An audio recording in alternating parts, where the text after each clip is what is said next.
আশা করি আপনারা মহাদেবের কৃপায় সবাই ভালো এবং সুস্থ আছেন। ইতিমধ্যে অমরনাথ যাত্রা সম্পর্কিত একটা ভিডিও ইউটিউবে আপলোড করে রেখেছি।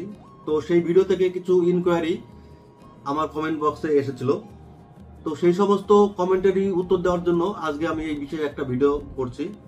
আশা করি এই ভিডিওর পর আপনাদের মনে আর কোনো দ্বিধা থাকবে না। এই একটি ভিডিওর মধ্যেই আপনারা সমস্ত প্রশ্নের উত্তর পেয়ে যাবেন। তো ভিডিওটা একটু স্কিপ না করে পুরো ভিডিওটা দেখুন। আশা করছি আপনাদের মনের সমস্ত প্রশ্নের উত্তর আমি একটা ভিডিওর মাধ্যমে দিতে পারবো। তো চলুন, প্রথম প্রশ্নটা হচ্ছে অমরনাথ যাত্রা কবে থেকে চালু হবে। দ্বিতীয় প্রশ্ন, অমরনাথ যাত্রার মেডিকেল ও রেজিস্ট্রেশন কবে থেকে চালু হচ্ছে। 3 নম্বর প্রশ্ন হচ্ছে অমরনাথ দর্শন কবে বা কখন করলে সব থেকে ভালো হবে। 4 নম্বর, কোন রুটে যাত্রা করলে সব থেকে বেশি ভালো হয়। 5 নম্বর প্রশ্ন, কলকাতা বা কলকাতার পার্শ্ববর্তী এলাকা থেকে আমরা কিভাবে অমরনাথ যাত্রা যাব। 6 নম্বর প্রশ্ন, এই দীর্ঘ যাত্রাপথে আমরা কোথায় কোথায় থাকতে পারি। 7 নম্বর, এই অমরনাথ যাত্রায় মোট কত টাকা আমাদের খরচ হতে পারে। তো প্রত্যেকটি প্রশ্নের উত্তর আমি কিন্তু একটি ভিডিওর মধ্যে দেব। তো ভিডিওটা একটু স্কিপ না করে ভিডিওটা পুরোটা দেখুন। আপনাদের মনের সমস্ত প্রশ্নের উত্তর কিন্তু আপনারা পেয়ে যাবেন। তো প্রথম প্রশ্নের উত্তরে আমি আসি। অমরনাথ যাত্রা কবে থেকে চালু হচ্ছে। শ্রী অমরনাথজি সাইনবোর্ড ওয়েবসাইট থেকে জানানো হয়েছে এই বছর 2025 সালে অমরনাথ যাত্রা শুরু হচ্ছে 3রা জুলাই থেকে 9 আগস্ট পর্যন্ত। গত বছর কিন্তু এটি 52 দিন ধরে চলেছিল। এই বছর কিন্তু 13 থেকে 14 দিন কমিয়ে এই যাত্রাটা কিন্তু ছোট করে দেওয়া হয়েছে। এই বছর মোট 38 দিন ধরে কিন্তু এই যাত্রাটি চলবে। যাত্রার ডেট হচ্ছে 3রা জুলাই থেকে 9 আগস্ট। 2 নম্বর প্রশ্ন, আমরা অমরনাথ যাত্রার মেডিকেল এই বছরের অমরনাথ যাত্রার মেডিকেল ও রেজিস্ট্রেশন কবে থেকে চালু হচ্ছে। শ্রী অমরনাথজি সাইনবোর্ড ওয়েবসাইট থেকে জানা হয়েছে 14 এপ্রিল থেকে অমরনাথ যাত্রার জন্য রেজিস্ট্রেশন কিন্তু চালু হয়ে যাবে। কিন্তু রেজিস্ট্রেশনের আগে কিন্তু আমাদের প্রয়োজন হেলথ সার্টিফিকেট। এই হেলথ সার্টিফিকেট ছাড়া কিন্তু রেজিস্ট্রেশন কোনোভাবেই সম্ভব না। তো হেলথ সার্টিফিকেটের ব্যাপারে যদি আমি বলি, এখনো পর্যন্ত শ্রী অমরনাথজি সাইনবোর্ড ওয়েবসাইট থেকে কিন্তু হেলথ সার্টিফিকেটের ব্যাপারে কোনো রকম নির্দেশনা কিন্তু এখনো পর্যন্ত দেওয়া হয়নি। তবে আমাদের কাছে কিছু উড়ো খবর বা কিছু পরিচিত লোকের থেকে খবরের অনুপাতে আমার ধারণা অনুযায়ী বলছি, আগামী 5ই এপ্রিল থেকে কিন্তু আমার মনে হয় মেডিকেলের উপরে কিন্তু কিছু খবর চলে আসতে পারে। মানে 5 তারিখ থেকে ধরে নিন মেডিকেলের জন্য কিন্তু অ্যাপ্লাই করতে পারেন আমার মনে হয়। তো সেটার জন্য আমরা অমরনাথ যে সাইনবোর্ডের উপর চোখ রাখবো, সেখানে কিন্তু দিয়ে দেবে কবে থেকে মেডিকেল চালু হচ্ছে। আর আপনার এলাকায় কোথায় কোথায় কোন হসপিটালে গেলে আপনারা এই মেডিকেলে করতে পারবেন, তো সেই অনুপাতে সেই অমরনাথ যে সাইনবোর্ডটার উপর কিন্তু আমাদের চোখ রাখতে হবে। 3 নম্বর প্রশ্ন হচ্ছে অমরনাথ দর্শন কবে বা কখন করলে সব থেকে ভালো হয়। দেখুন, আমরা যেহেতু এত দূর থেকে কষ্ট করে অমরনাথ এর এই কঠিন যাত্রাটা করব, আমাদের মেন উদ্দেশ্য হলো অমরনাথজির দর্শন করা। তো সেইটা করতে হলে আমাদের কিন্তু প্রথম 7 থেকে 10 দিনের মধ্যে কিন্তু আমাদের অমরনাথজির ওইখানে যেতে হবে, মানে অমরনাথজির গুহায় যেতে হবে। কারণ প্রকৃতির নিজস্ব খেয়ালে তৈরি হওয়া যে অমরনাথজির গুহায় যে অমরনাথজির বরফের শিবলিঙ্গটা তৈরি হয়, যেটা কিন্তু যত গরম পড়বে সেটা কিন্তু তত তাড়াতাড়ি সেই শিবলিঙ্গটা কিন্তু আস্তে আস্তে ছোট হতে থাকবে, বা একটা সময় পরে সেই শিবলিঙ্গটা ওইখানে থাকবে না, মানে বরফ গলে সেটা নষ্ট হয়ে যাবে। তো সেই কারণে অমরনাথজির যদি প্রকৃত শিবলিঙ্গ বরফের শিবলিঙ্গ আমাদের দেখতে হয়, তাহলে কিন্তু আমাদেরকে ওই প্রথম 7 থেকে 10-15 দিনের মধ্যেই আমাদের যেতে হবে। এবার বলি কোন রুটে গেলে আমাদের সব থেকে ভালো সুবিধা হবে। দেখুন, অমরনাথজির যাত্রার রুট হচ্ছে দুটো। জম্মু পর্যন্ত আমাদের সবাইকেই যেতে হবে, সে আমরা যে রুটেই যাই। তো জম্মু যাওয়ার জন্য আমরা ফ্লাইট নিতে পারি, যাদের পয়সা আছে তারা ফ্লাইটে যাবেন। আর যারা ট্রেনে যাবেন, কলকাতা, শিয়ালদা, হাওড়া থেকে বিভিন্ন ট্রেন ডাইরেক্ট জম্মু পর্যন্ত যায়। তো জম্মু গিয়ে তারপরে আপনারা আপনাদের গন্তব্য স্থির করুন। আপনারা যদি বালটাল রুট হয়ে যান, তাহলে জম্মু থেকে বালটাল যেতে 260 থেকে 65 কিলোমিটার কিন্তু আপনাদের বাস জার্নি করে যেতে হবে। সময় লাগবে মোটামুটি 7 থেকে 8 ঘন্টা, একদিনের মতো। তো ওইখানে গিয়ে ওই দিন নাইট স্টে করে পরের দিন বালটাল রুট ধরে কিন্তু আপনাদের অমরনাথ যাত্রার জন্য যেতে হবে। তো বালটাল রুট দিয়ে গেলে আপনাদের পায়ে হেঁটে 14 কিলোমিটার মাত্র পায়ে হেঁটে যেতে হবে, এবং খুবই খারাপ রাস্তা এবং খুবই খাড়াই রাস্তা। তো খুবই শক্তভক্ত মানে শক্তি সামন্ত মানুষ ছাড়া কিন্তু এই রুটটা দিয়ে আপনার আমার পক্ষে হয়তো সম্ভব হবে না। মানে খুব শক্তভক্ত একটা রোড বলতে পারেন। সেই তুলনায় পেহেলগামের রুটটা কিন্তু অনেকই মসৃণ, মানে সমতল টাইপের রাস্তা। কিন্তু এই রাস্তাটা গেলে কিন্তু আপনাদের মোটামুটি 40 থেকে 42 কিলোমিটার যাত্রা অতিক্রম করতে হবে পেহেলগাম থেকে। যদি আমরা পেহেলগাম রুটটাই চুজ করে থাকি, তো প্রথম দিন আমরা জম্মু থেকে চলে যাব ভগবতী নগরে। জম্মু স্টেশন থেকে ভগবতী নগরের দূরত্ব হচ্ছে 7 কিলোমিটার। অটো ভাড়া নেবে 50 টাকা। তো ভগবতী নগরে গিয়ে প্রথম দিন স্টে করুন। ওইখানে বিভিন্ন রকম এনজিও বা সরকারি লঙ্গরখানা অনেক কিছু পেয়ে যাবেন, থাকা খাওয়ার ব্যবস্থা ওখানে হয়ে যাবে, একটি পয়সাও লাগবে না। তো প্রথম দিন ভগবতী নগরে থাকুন, এবং ভগবতী নগরের থাকাকালীন ওই দিন রাত্রিবেলাতেই আমরা পরের দিন পেহেলগাম যাওয়ার জন্য বাসের টিকিট করে নেব। ভগবতী নগর থেকে পেহেলগামের দূরত্ব হচ্ছে মোটামুটি 240 থেকে 250 কিলোমিটার। তো বাস ভাড়া পড়ে থাকে 600 থেকে 700 টাকার মধ্যে, এবং কিছু কিন্তু ফ্রি বাস সার্ভিসও ওইখানে পেয়ে যাবেন। তো সেটা সবাই হয়তো পায় না, তো ফ্রি বাস সার্ভিসও এখানে অ্যাভেলেবেল থাকে। তো সেটা খোঁজ নিয়ে দেখতে হবে ফ্রি বাস সার্ভিসের জন্য। আর বাসটা কিন্তু আপনার রাত্রিবেলাতেই টিকিট কেটে রাখবেন, কারণ না হলে কিন্তু সকালবেলায় বাসের টিকিট করতে গেলে আপনার দিন কিন্তু সময়টা অনেক নষ্ট হয়ে যাবে। তো প্রথম দিন রাত্রে ভগবতী নগরে গিয়ে রাত্রি থাকুন। সরকারি বা বেসরকারি এনজিওর মাধ্যমে অনেক ওইখানে থাকার জায়গা আছে, থাকা খাওয়ার জায়গা আছে। আর রাত্রিবেলায় বাসের টিকিট কেটে পরের দিন সকালবেলায় বেরিয়ে পড়ুন ওইখান থেকে পেহেলগামের উদ্দেশ্যে। তো 240 কিলোমিটার পথ অতিক্রম করে প্রথম দিন রাত্রি যাপন করতে হবে কিন্তু আমাদের পেহেলগামে গিয়েও আমরা বিভিন্ন রকম এনজিও বা সরকারি সংস্থা বা বলেন লঙ্গরখানা, ওইখানেও আমরা সমস্ত কিছু দেখতে পাবো। তো ওইখানে টেন্ট ভাড়াও নিতে পারেন, 300 টাকা টেন্ট ভাড়া পড়ে। তো ওইখানে গিয়ে রাত্রি থাকুন, খাওয়া দাওয়া করে রাত্রি রেস্ট নিন।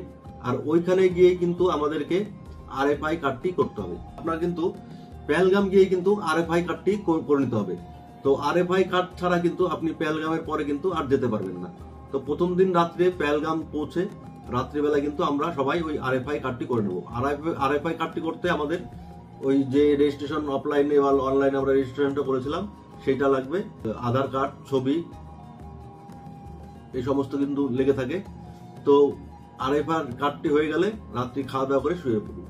দ্বিতীয় দিন পেহেলগাম থেকে আমরা যাত্রা শুরু করব চন্দনবাড়ির জন্য। এই যাত্রা পথটি হচ্ছে 16 কিলোমিটার। এটা কিন্তু আমরা ট্যাক্সি করে যেতে পারি। ট্যাক্সি ভাড়া পড়বে আনুমানিক 150 টাকা। তো চন্দনবাড়ি পৌঁছানোর পর ওইখান থেকে কিন্তু আমাদের মেন হাঁটা পথ শুরু। এবার চন্দনবাড়িতে গিয়ে কিন্তু আমাদের RFID কার্ড, যাত্রার রেজিস্ট্রেশন সমস্ত কিছু কিন্তু চেক করা হবে।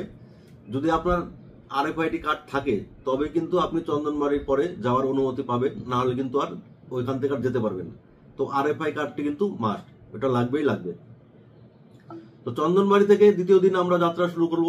16 কিলোমিটার দীর্ঘ হাঁটা পথ অতিক্রম করে আমরা সন্ধ্যা নাগাদ দুপুর 1টা থেকে 2টোর মধ্যে যদি আমরা চন্দনবাড়ি থেকে শেষনাগ পর্যন্ত পৌঁছতে পারি, শেষনাগ যে চেক পয়েন্ট আছে সেইখানে যদি পৌঁছতে পারি দুপুর 2টো থেকে 1টার মধ্যে, তাহলে কিন্তু ওই দিনই আমরা শেষনাগ থেকে চন্দনবাড়ি যাওয়ার জন্য ছাড়পত্র পাবো। দুপুর 2টো ক্রস করে গেলে কিন্তু আমাদেরকে ওই দিন শেষনাগেই থাকতে হবে। তো শেষনাগেও থাকা খাওয়ার ওই একই ব্যবস্থা, বেসরকারি লঙ্গরখানা বা আপনি রেন্টে যদি 300 টাকা 500 টাকা দিয়ে টেন্ট ভাড়া করে থাকতে চান সেই ব্যবস্থাও আছে। তো ওই দিন রাত্রিবেলায় শেষনাগে থাকতে হবে যদি দুপুর 2টোর মধ্যে পৌঁছতে না পারি। তো আশা করছি আপনারা সবাই সকাল সকাল বেরোবেন এবং দুপুর 2টোর মধ্যে যদি পার করতে পারেন তাহলে ওই দিন শেষনাগ না থেকে সামনের দিকে হাঁটা দেন। এবার আমার মনে হয় দীর্ঘ হাঁটাপথ একটু ধীরে সুস্থে হেঁটে যাওয়াই ভালো। তো দ্বিতীয় দিন আমরা শেষনাগে থাকবো। শেষনাগ থেকে পরের দিন ভোরবেলায় আবার বেরিয়ে যাব। ভোরবেলায় বেরিয়ে শেষনাগ থেকে আমরা পরের দিন পৌঁছে যাব পঞ্চতরণী গিয়ে পঞ্চতরণীর বেস ক্যাম্প আছে। পঞ্চতরণী বেস ক্যাম্পে তৃতীয় দিন আমরা থাকবো। তৃতীয় দিন পঞ্চতরণী বেস ক্যাম্পে থেকে ওই দিনের ওইখানেও একই ব্যবস্থা, ফ্রি লঙ্গরখানা, সরকারি বেসরকারি লঙ্গরখানা থাকে। চাইলে আপনি টাকা পয়সা দিয়েও খেতে পারেন, কিছু দোকানপাটও থাকে। ওই দিন ওইখানে থাকলাম। তৃতীয় দিন পঞ্চতরণী থেকে আর মাত্র 6 কিলোমিটার আমাদের হাঁটতে হবে বাবা বড়পানির দর্শন পেতে হলে। অমরনাথজির গুহা পর্যন্ত আমাদের মাত্র তৃতীয় দিনে 6 কিলোমিটার রাস্তা হাঁটতে হবে। 6 কিলোমিটার রাস্তা হেঁটে আমরা পৌঁছে যাব অমরনাথজির গুহায়। তো লম্বা লাইন পড়বে কিন্তু লম্বা লাইনে দাঁড়িয়ে ধীরে সুস্থে আমরা কিন্তু অমরনাথজির দর্শন করব। দর্শন শেষে আপনি যদি ওই দিন থাকতে চান তাহলে কিন্তু আপনাকে কিন্তু আবার পঞ্চতরণীতেই ব্যাক করতে হবে যদি আপনি থাকতে চান, কারণ অমরনাথজির গুহার আশেপাশে কিন্তু কোনো ক্যাম্প বা হোটেল কোনো কিছুই কিন্তু নেই। ওইখানে কিন্তু আপনাদের থাকতে পারবেন না বা ওইখানে থাকার রেস্ট্রিকশনও নেই। তো আমাদের থাকতে হলে পঞ্চতরণীতে এসেই বেস ক্যাম্পে আমাদের থাকতে হবে। তো থাকার পক্ষপাতে অনেকেই নন, অমরনাথজির দর্শন হয়ে গেলে সবাই বালটালের পথ ধরেই কিন্তু নামতে শুরু করে। বালটালের পথ ধরে যদি আমরা নামতে শুরু করি আমাদের কিন্তু মাত্র 14 কিলোমিটার হেঁটে নামতে হবে। তো তৃতীয় দিন যেহেতু আমরা 6 কিলোমিটার হাঁটছি, যেহেতু অনেকটাই কম, 6 কিলোমিটার হেঁটে আমরা যখন অমরনাথজির দর্শন শেষ করছি, দর্শন করে আমরা কিন্তু বালটালের রুট ধরে নেমে চলে আসবো বালটাল থেকে পেহেলগাম হয়ে আমরা চলে আসবো জম্মুতে। এবারে আছি খরচের বিষয়ে। দেখুন, খরচটা কিন্তু এখানে নির্ভর করছে আপনার ওপর, আপনি কিভাবে সেখানে পৌঁছবেন, বাই এয়ারে যাবেন নাকি ট্রেনে যাবেন সে তার উপর নির্ভর করছে। আমি এদিকে ট্রেনের ভাড়া যদি ধরি, মোটামুটি এসির ভাড়া যদি এখান থেকে ধরি, জম্মু তাওয়াই হামসফর এক্সপ্রেস কলকাতার থেকে যদি ধরেন, কলকাতা স্টেশন, শিয়ালদা, হাওড়া সমস্ত ট্রেনের কিন্তু ভাড়া মোটামুটি ওই 2000 থেকে 2300 টাকার মধ্যে থার্ড ক্লাস এসি পেয়ে যাবেন। নর্মালে যদি যেতে চান তাহলে 1200 থেকে 1500 টাকার মধ্যে টিকিট পড়ে। তো এটা যার যার ব্যাপার। এই টিকিট ফেয়ারটা ধরলে মোটামুটি ধরুন 4,000 টাকা কলকাতার থেকে জম্মু আপ ডাউনে 4,000 টাকা ধরে নিন। আর ওইখানে গিয়ে জম্মু থেকে পেহেলগাম যাওয়ার জন্য 600 থেকে 700 টাকা বাস ভাড়া পড়বে। আর জম্মু থেকে পেহেলগাম থেকে অমরনাথজি যাত্রা, ওইখানে থাকা খাওয়া, আপনি যদি মনে করেন যে আমি বিনা পয়সায় ঘুরে আসবো তাতেও সম্ভব। আবার আপনি যদি মনে করেন যে না, আমি কিছু টাকা খরচা করব, কিছু জিনিস নিজে কিনে খাবো, আমি আমার ইচ্ছে আমার মতো টেন্ট ভাড়া করে থাকবো, তো সেইখানে কিছু টাকা খরচা হতে পারে। নচেত কিন্তু খরচা করার মতো কোনো জায়গা নেই, কারণ সরকারি বেসরকারি প্রচুর লঙ্গরখানা ওখানে আছে, আপনি চাইলে ফ্রিতে থাকা খাওয়া পেয়ে যাবেন। তো আমি সব মিলিয়ে ধরছি আনুমানিক 5 থেকে 6,000 টাকার মধ্যে কিন্তু আপনি অমরনাথ যাত্রা শেষ করে বাড়ি ফিরতে পারবেন আপনার নিজের শহরে। আর যারা ফ্লাইটে যাবেন, ফ্লাইটের ভাড়া এখন যদি আমি দেখি, এখান থেকে জম্মু বা এখান থেকে শ্রীনগর ফ্লাইট ভাড়া বর্তমান সময়ে ওই ডেটের যা দেখাচ্ছে 12 থেকে 12,500 টাকার মধ্যে। তো আপ ডাউন যদি আমি দেখি সেখানে কিন্তু 12-24,000 টাকা লাগছে। এবারে বলি আপনারা অমরনাথ যাত্রার জন্য রেজিস্ট্রেশন কিভাবে করবেন। দেখুন, সাধারণত 2 রকম ভাবে রেজিস্ট্রেশন হয়ে থাকে, এক তো অফলাইন, দ্বিতীয়ত অনলাইন। অনলাইনের কথা যদি আমি বলি, অনলাইনটা কিন্তু আপনি নিজে ঘরে বসে থেকেই করতে পারবেন।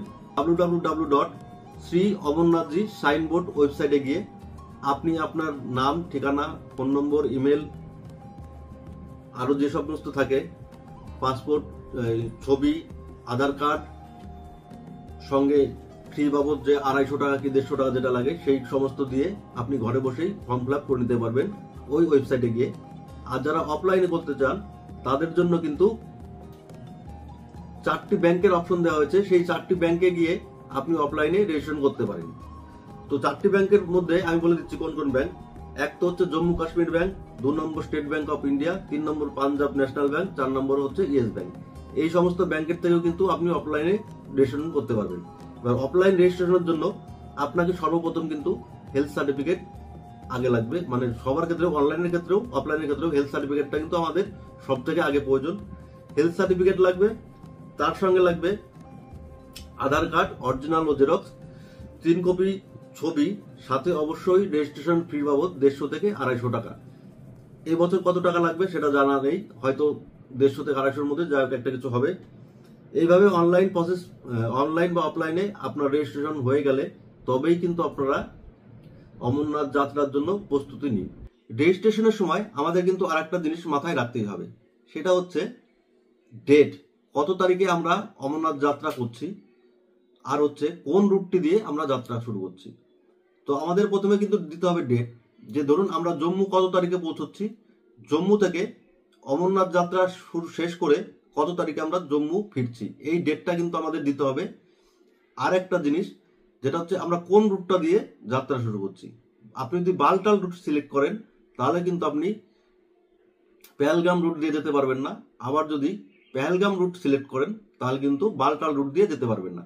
তো এই দুটো জিনিস মাথায় রাখতে হবে, এক তো ডেট, আপনি কত তারিখে যাত্রা শুরু করছেন এবং কত তারিখে ফিরছেন এবং কোন রুট দিয়ে যাচ্ছেন।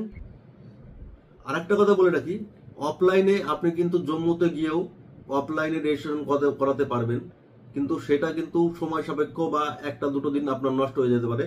অফলাইনে জম্মুতে গিয়ে ভগবতীনগরে যে সমস্ত ভগবতীনগর সরকারি যে থাকার জায়গাটা আছে সেখানে ভগবতীনগরে ওইখানেও কিন্তু অফলাইনে রেজিস্ট্রেশন হয়।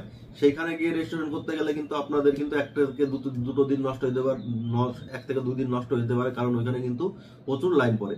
তো আমার মতে যদি আমার যেতেই হয় অমরনাথ যাত্রা আমি যদি করি, তবে আমি কিন্তু রেজিস্ট্রেশন পর্বটা আমি আমার বাড়ি থেকেই করে তারপরেই আমি বেরোবো। তো এই ছিল আজকের ভিডিওর মূল বিষয়। তো ভিডিওটা আজকে আমি এখানেই শেষ করছি। আপনাদের মনে যদি আরো কিছু প্রশ্ন থাকে তাহলে অবশ্যই আমার কমেন্ট বক্সে কমেন্ট করতে পারেন। আপনাদের কমেন্টের আশায় রইলাম। যদি কোনো কিছু প্রশ্ন থাকে কমেন্ট করুন, সেই সমস্ত কমেন্টের উত্তর কিন্তু আমি কমেন্ট বক্সেই দিয়ে দেবো। নমস্কার।